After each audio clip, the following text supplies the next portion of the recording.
Finally friends PDF notes ready हो गया है। तो जो बच्चे पीडीएफ नोट्स के लिए कह रहे थे तो वो लोग ले सकते हैं। इसके अलावा हार्ड कॉपी भी है कलर में, तो उसके लिए भी है। जो बच्चे उसको लेना चाहे उसको भी ले सकते हैं, ठीक है। और ये नंबर है, इस नंबर पे आप व्हाट्सअप मैसेज करेंगे यदि आपको पीडीएफ चाहिए होगा, ठीक है। और देखिए कुछ उल्टा सीधा कुछ लिखने की ज़रूरत नहीं, कोई मैसेज करने की ज़रूरत नहीं है कि क्या करना है क्या नहीं, ये सब चीज़ें। अगर आपको नोट्स चाहिए, पीडीएफ चाहिए तो ही आप आइएगा, ठीक है। और दूसरी बात ये, कुछ बच्चे बोल रहे हैं कि फ्यूचर वीडियो का अब क्या होगा, कैसे तैयारी होगी कैसे नहीं, तो मैं उन्हें छोड़ नहीं रही हूँ, ठीक है। बस मैं थोड़ा सा टेक्निक को चेंज कर रही हूँ, क्योंकि जब मैं आपको लोग को पढ़ा रही थी बहुत मेहनत कर रही थी। मेरा कॉलेज भी रहता है, फिर भी मैं घर आकर आपको पूरा कई किताबों से मैटर इकट्ठा करती हूँ, फिर अपने नोट्स का मैटर लेती हूँ। सबको टाइप के लिए मैंने अपनी स्टूडेंट को रखा है, उसको भी मैं पेमेंट देती हूँ अपनी पॉकेट से, लेकिन आपको फ्री में पढ़ा रही थी, ठीक है। मैंने आपसे कोई चार्ज कभी नहीं लिया, लेकिन आपसे इतनी अपेक्षा तो रहती है कि जो लोग फ़ोन करें या फिर जो लोग मैसेज करें उनकी वाणी में विनम्रता हो, ठीक है। तो ये सब चीज़ें नहीं थी। और कुछ लोगों को मैंने ब्लॉक भी किया, यूट्यूब पे भी 2-3 लोग को ब्लॉक किया, फिर भी ये सिलसिला नहीं ख़त्म हो रहा है। और ये वही बच्चे हैं जो दूसरी कोचिंग से जुड़े हैं, तो इसलिए मैंने अब चार्जेबल चीज़ें शुरू की हैं, ठीक है। ताकि जो अन्य कोचिंग के बच्चे हैं वो इसमें ना जुड़ पाएँ, जो वास्तव में जिनको ज़रूरत है वही बच्चे तैयारी करें, ठीक है। और इसको मिनिमम चार्ज किया गया है, और पीडीएफ नोट्स का भी चार्ज है। और इसमें क्या है कि जो लोग पीडीएफ नोट्स लेंगे वो उस ग्रुप में जुड़ेंगे जिसमें अब मैं पढ़ाने वाली हूँ, ठीक है। क्योंकि अब सार्वजनिक रूप से असिस्टेंट प्रोफेसर के वीडियोस नहीं आएंगे। जो जो वीडियोस हाइड कर दिए गए हैं, लॉक लगा दिए गए हैं, वो वीडियो केवल उन्हीं लोगों को मिलेगा जो ग्रुप में रहेंगे, ठीक है। और ग्रुप में अगर कोई केवल ग्रुप में जाना चाहता है, पीडीएफ नोट्स नहीं लेना चाहता है, तो उसके लिए भी मिनिमम चार्ज रखा गया है, ओके।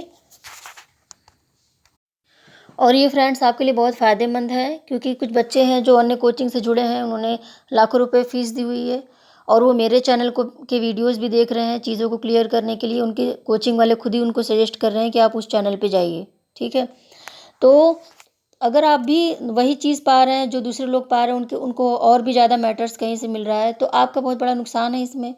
अगर आपको स्पेशल चीज़ लेनी है तो आपको केवल मिलनी चाहिए वो। जब आपको केवल मिलेगी तभी उसका कोई मूल्य है। अगर सबके पास अगर सोना हो जाए 1-1 कुंटल, तो सोने का कोई मूल्य नहीं है। अगर केवल एक व्यक्ति के पास सोना हो, 1 किलो भी सोना हो, 1 केजी भी हो, तो भी उसका बहुत बड़ा मूल्य है, ठीक है। तो इस चीज़ को आप याद रखिए। इसी चीज़ को मैंने ध्यान में देकर ये शुरू किया हुआ है। अगर सबके लिए सार्वजनिक रहेगा तो फिर इसको बनाने का कोई बहुत बड़ा फ़ायदा नहीं हो पाएगा। तो आप सोच लीजिए, देख लीजिए, आपको जैसा लगता हो आप अपने हिसाब से निर्णय लीजिए। और हम सिलेबस देख लेते हैं कि सिलेबस में क्या क्या चीज़ें हैं, आगे क्या क्या हमको पढ़ना है, कैसे पढ़ना है। और जो वीडियोस हाइड कर दिए गए हैं वो वीडियोस केवल ग्रुप के लोगों को ही मिलेंगे जो उस ग्रुप में जुड़ेंगे। तो सिलेबस में देखिए, जो न्यू सिलेबस है आपका, उसमें सबसे पहली जो यूनिट है वो यूनिट है sociological concept, nature of sociology, definitions, sociological perspective, basic concept, community, institution, association, culture, norms and values, social structure, meaning of social structure, status and roles, their interrelationships, ठीक है। तो इसमें क्या है, जो बेसिक कॉन्सेप्ट्स हैं, community है, institution है, एसोसिएशन है, कल्चर है, और इसमें सोशल स्ट्रक्चर के बारे में है, ठीक है। और उनका जो अंतः संबंध है उसके बारे में चीज़ें बतानी है। तो ये जो हमारा पोर्शन है, अभी इसमें हमने कुछ पढ़ा नहीं है।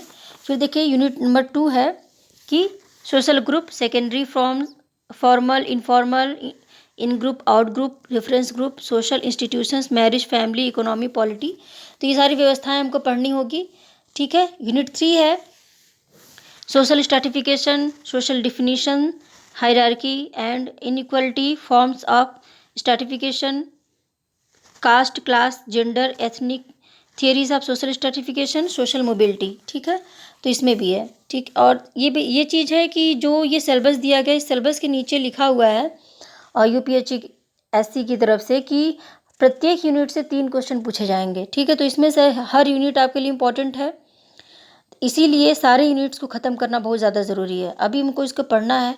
और यूनिट 4 में देखिए क्या है, सोशियलाइजेशन है, meanings and agency, soil changes. Soil changes का मतलब क्या है कि समय और स्थान परिवर्तन के साथ साथ जो सामाजिककरण के आयाम बदल जाते हैं, वो सब चीज़ें हैं कि रहन सहन खान पान कैसे चेंज होता है। Concept and types, evolution, diffusion है, फिर प्रोग्रेस है, रिवोल्यूशन है, फिर ट्रांसफॉर्मेशन है, ठीक है। फिर change in structure and change of structure, सामाजिक संरचना में और सामाजिक संरचना का परिवर्तन, इसमें जो पार्सन्स का विचार है उसको आपको पढ़ना पड़ेगा। थियरीज, फिर इसमें डायलेक्टिक ऑफ एंड साइक्लिकल है, ठीक है। तो इसमें ये सब चीज़ें आपको पढ़नी होगी। फिर देखिए यूनिट नंबर 5 क्या है, इसमें स्ट्रक्चरल जो थिंकर्स हैं वो आपको पढ़ना है, संरचनावादी जो हैं। रेटक्लिफ ब्राउन है, फिर लेवी स्ट्रास हैं, फिर फंक्शनल मैलिनोव्स्की है, उसमें दुर्खीम है, पार्सन्स है, मर्टन है। तो ये जो पूरा पोर्शन है हमने पूरा पढ़ा हुआ है, लेकिन वीडियो सबके लिए नहीं रहेगा, आप केवल ग्रुप के लोगों के लिए रहेगा, जैसा कि मैंने आपको बताया है। फिर जो अगला हमारा है यूनिट, वो कॉन्फ्लिक्ट सोशियोलॉजिस्ट का है। इसमें क्या है कि कार्ल मार्क्स, डेरेनडार्फ, सॉरी इसमें जो अगला है वो इंटरैक्शंस जो थियरी है उसके लिए है, ठीक है। और इंटरैक्शंस थियरी में क्या है कि social action, max weber, Pareto, symbolic interaction में है, मीड, ब्लूमर, इन पे वीडियो बन चुका है। तो ये पोर्शन भी हमारा ख़त्म हो चुका है, लेकिन वीडियो ग्रुप के लोगों को ही मिलेगा, जैसा कि मैंने बताया है। फिर देखिए कॉन्फ्लिक्ट सोशियोलॉजिस्ट में कार्ल मार्क्स, डेरेनडार्फ, कोजर, कोलिन्स, ये भी ख़त्म हो चुका है हमारा। अगला हमारा यूनिट 8 है कि अल्फ्रेड सूज, Peter Berger and Luckmann, Garfinkel and Erving Goffman, structuration and post modernism, Giddens, Derrida, Foucault, ठीक है।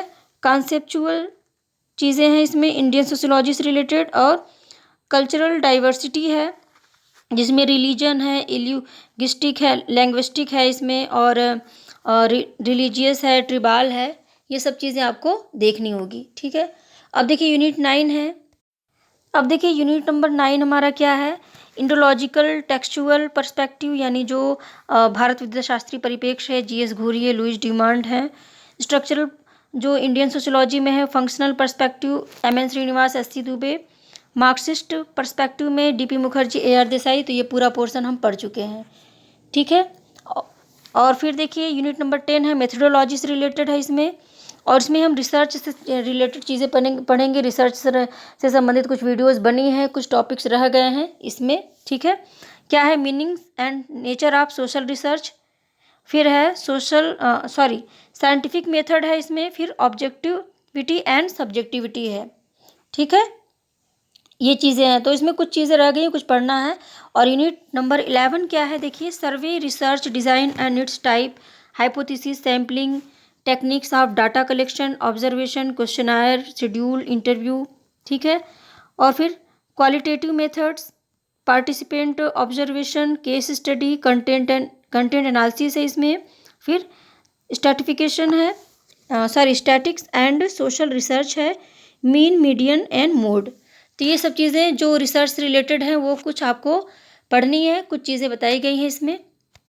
फिर देखिए यूनिट नंबर 12 क्या है, इसमें देखिए कंटेम्प्रेरी इश्यूज़ हैं, डेवलपमेंट है जो चल रहा है इस समय। उसमें क्या है, regional disparity, displacement, ecological degradation and environmental pollution है, ठीक है। इसमें आपको थोड़ा सा इधर इन्वायरमेंटल साइड में चीज़ें जो पूछी जाएंगी। फिर यूनिट नंबर 13 है कि करंट इसमें डिबेट्स हैं, जो वर्तमान विचारकों ने अपने विचार दिए हैं इन टॉपिक्स पे। क्या क्या टॉपिक है देखिए, tradition and modernity in India, problems of nation building, secularism, pluralism and nation building, ठीक है। फिर अगला है changes of globalisation, Indianisation of sociology, ठीक है। ये सारी चीज़ें आपको इसमें पढ़नी होगी। इसमें देखिए यूनिट नंबर 14 में क्या क्या है, इश्यूज पर्टेनिंग टू डिवाइजेंस, इसमें जो अपराध से संबंधित चीज़ें हैं, ठीक है। अपराध किसे कहते हैं, विसंगति किसे कहते हैं, विचलन किसे कहते हैं, विघटन किसे कहते हैं, ये छोटी छोटी जो डिफरेंस होते हैं चीज़ों के, वही चीज़ उसी से रिलेटेड प्रश्न बन जाएगा, तो आपके ऑप्शंस में आप कंफ्यूज हो जाएंगे, ठीक है। इसमें देखिए कौन कौन से टॉपिक हैं, डिवाइजेंस एंड इट्स फॉर्म्स, ठीक है। Crime and delinquency, white collar crime, corruption, society, sociology of development, conceptual perspective on development, human development, social development, sustainable development. फिर है ecological and social modernisation, globalisation. ये सारे जो टॉपिक्स है sociology से related, इसको आपको पढ़ना पड़ेगा। इससे रिलेटेड आपको एक एक टॉपिक पे वीडियो मिलेगा। फिर अगला है देखिए यूनिट नंबर 15 है।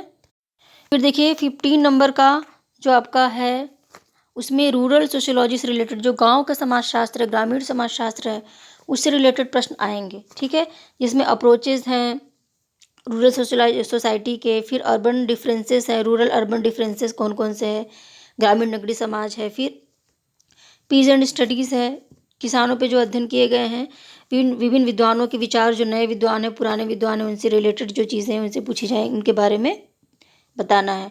अग्रेरियन इंस्टीट्यूशंस हैं, land ownership and its type. इसमें लैंड ऑनरशिप में देखिए जो अंग्रेजों के समय के थे, रैयतवाड़ी व्यवस्था, महलवाड़ी व्यवस्था, इनके बारे में आपको डिटेल में जानना है। जजमानी सिस्टम एंड जजमानी रिलेशनशिप जो है वो जानना है। अग्रेरियन क्लास स्ट्रक्चर, पंचायती राज सिस्टम, पंचायती राज बिफोर 73 अमेंडमेंट बिल जो है उसके पहले, और इसके अलावा पीजेंट मूवमेंट, आपको ये सब चीज़ें इसमें पढ़नी है। यूनिट नंबर 16 में देखिए क्या है, इंडस्ट्री एंड सोसाइटी। इसमें यानी जो उद्योग है उससे संबंधित जो चीज़ें विकास हुआ है, पहले का हमारा भारत कैसा था और उद्योगों के आने के बाद क्या क्या चेंजेस आए हैं, सभ्यता में, संस्कृति में क्या क्या चेंज आए हैं, इसको हम देखते हैं। इसमें क्या क्या टॉपिक हैं, industrial society in the classical sociological tradition, division of labour, bureaucracy, alienation. ठीक है, यानी जो अलगाव हुआ है उद्योगों के आने से, मार्क्स की जो अवधारणा है, industrialisation and social changes in India, impact of industrialisation on family, education and stratification, class and class conflict in industrial society, obstacle and limitations of industrialisation. ठीक है, तो इसमें ये सारी चीज़ें आपको देखनी होगी, क्या क्या सीमाएं हैं, क्या लाभ हुआ है, क्या नुकसान हुआ है, हमारे कल्चर पे क्या प्रभाव पड़ा है, फैमिली पे क्या है, एजुकेशन पे क्या है, और जो स्तरीकरण आया है वो कैसे चेंज हुआ है, ये सब चीज़ें आपको इसमें जाननी है। फिर देखिए जो 17 नंबर की यूनिट है उसमें पॉपुलेशन एंड सोसाइटी, जो जनसंख्या संबंधी कारक है, लिंगानुपात क्या होता है, ठीक है, और जनसंख्या के बारे में जो जो आंकड़े होते हैं वो सारे के सारे चीज़ें इसमें देनी होगी। ठीक है, तो इसमें क्या है, थियरीज ऑफ पॉपुलेशन ग्रोथ, जितनी भी सिद्धांत है पॉपुलेशन से रिलेटेड, केवल माल्थस को नहीं पढ़ना है, सारे थियरी जो है उसको पढ़ना है। ठीक है, और माल्थसियन थियरी आपको डिटेल में पढ़नी है। फिर अगला है population growth and distribution in India, जो पॉपुलेशन ग्रोथ हुआ है और भारत में इसका जो वितरण हुआ है, यानी कौन से राज्य में कैसी जनसंख्या, ये सब चीज़ें इनसे आपसे पूछी जा सकती है। ठीक है, डिटर्मिनेंट्स ऑफ पॉपुलेशन है इसमें, यानी कौन कौन से कारक है जो पॉपुलेशन को निर्धारित करते हैं, बढ़ाते हैं। Concept of fertility, mortality, morbidity and migration, ये सारी चीज़ें इसमें, ये जो कॉन्सेप्ट है इसके बारे में पूछा जाता है। फिर देखिए आपकी जो लास्ट यूनिट है वो यूनिट नंबर 18, इसमें जेंडर एंड सोसाइटी है, और इससे रिलेटेड वीडियो लगभग बन चुका है। यदि एक दो टॉपिक होता है तो एक वीडियो इसमें और बन जाएगा। जेंडर एंड सोसाइटी में देखिए gender as a social construct, ठीक है, सामाजिक बनावट में जेंडर का क्या रोल होता है, जेंडर और सेक्स में क्या अंतर है, ये सब चीज़ें हैं। फिर देखिए पेट्रियार्की एंड मैट्रियार्की, मातृसत्तात्मकता, पितृसत्तात्मकता, theories of gender, liberal, radical, post modernism, ये सब चीज़ें आपको पढ़नी है, जिसमें मैंने आपको जो नारीवाद से संबंधित जो चीज़ें हैं, जैसे जिसमें लिबरल है, रेडिकल है, ये सारी थियोरीज पढ़ा दिया है। पोस्ट मॉडर्निज्म है, ठीक है, gender and development, women and development. तो पोस्ट मॉडर्न थियोरी में महिलाओं का क्या रोल है, इन सब चीज़ों के, जेंडर एंड डेवलपमेंट की बात की गई है, महिलाओं के विकास की। तो इसमें आपको नई नई योजना भी पूछी जा सकती हैं, तो आपको पुराना डेटा से लेकर नए डेटा सबको आपको पढ़ना पड़ेगा। ठीक है, तो ये तो हमारा सिलेबस हो गया। सिलेबस में देखिए काफ़ी टॉपिक्स अभी बचा हुआ है, और इस टॉपिक्स को एक एक करके पूरा कवर करना है। कारण क्या है, क्योंकि इसमें नीचे देखिए लिखा हुआ है कि प्रत्येक यूनिट से 3 क्वेश्चन पूछे जाने हैं। ठीक है, जो पेपर सेटर होगा उसको ये निर्देश दिया जाएगा, इसमें लिखा है कि प्रत्येक यूनिट से 3 क्वेश्चन उनको पूछना है। ठीक है, तो आपको क्या करना है, प्रत्येक यूनिट को कवर करना मोस्ट इंपॉर्टेंट है। यदि एक भी यूनिट को आपने छोड़ दिया तो आपके क्वेश्चंस का लॉस हो जाएगा। ठीक है, तो ये चीज़ आपको याद रखनी है, और जो ग्रुप से जुड़ेंगे, ग्रुप में ये यूनिट पूरी ख़त्म की जाएगी, और जैसा कि मैंने बताया है ग्रुप के बारे में, आपको उसी तरह से कार्य करना है। ठीक है, उसमें आपको क्वेश्चन सीरीज़ भी मिलेगी जो ग्रुप में जुड़ेंगे। और दूसरी बात ये है कि जो पीजीटी के बच्चे हैं, पीजीटी के बच्चों के लिए भी 2 मंथ के बाद मैं एक ग्रुप शुरू करूँगी जिसमें पीजीटी का पूरा कोर्स कंप्लीट किया जाएगा और उनकी पूरी तैयारी कराई जाएगी, ठीक है। फ़िलहाल असिस्टेंट प्रोफ़ेसर की चीज़ें बची हुई हैं उसको कंप्लीट करना है, ठीक है। उनकी क्वेश्चन सीरीज़ के माध्यम से उनको तैयार कराना है। तो इसलिए अभी मैं असिस्टेंट प्रोफ़ेसर का ही केवल शुरू कर रही हूँ। बाकी जो पीजीटी के बच्चे हैं उनके लिए 2 महीने के बाद जब इनका कोर्स कंप्लीट हो जाएगा तो उनके लिए शुरू करेंगे। और एक चीज़ और आपको बतानी है कि जो फ्यूचर वीडियो बनेगा, यानी जो मैंने ये टॉपिक सब बताए हैं इससे रिलेटेड जो कोर्स ख़त्म होगा उसका भी पीडीएफ आपको मिलता रहेगा जो लोग उस ग्रुप में रहेंगे, ठीक है। तो इसके अलावा ये भी है कि आप 1-2 दिन में सोच लीजिए, शनिवार से क्लासेस शुरू होंगी और क्लासेस एक बार शुरू होंगी तो डेली चलेंगी बिल्कुल। जल्द से जल्द आपके कोर्स को कंप्लीट किया जाएगा और आपको एमसीक्यूज़ के माध्यम से तैयार किया जाएगा, ठीक है। तो आप जल्द ही ग्रुप के लिए संपर्क कीजिए अगर आपको ग्रुप में जाना है तो, ठीक है। और जो मैंने बोला था कि आपको फ्री में पढ़ाया जाएगा तो इसके लिए 250 वीडियोज़ देखिए मेरे चैनल पर है और काफ़ी कुछ इसमें पढ़ाया गया है। और जो वीडियोज़ हैं जिसमें मैंने लॉक लगाया है, अब वो वीडियो केवल ग्रुप से जुड़े हुए बच्चे ही देखेंगे, उनको ओपन नहीं किया जाएगा। तो यदि आपको देखना है और वो वीडियो और उससे रिलेटेड और भी जो चीज़ें आपको बताई जाएंगी और जो नए सिलेबस के अकॉर्डिंग तैयारी कराई जाएगी तो आपको ग्रुप में आना होगा, ठीक है। तो आप संपर्क कीजिए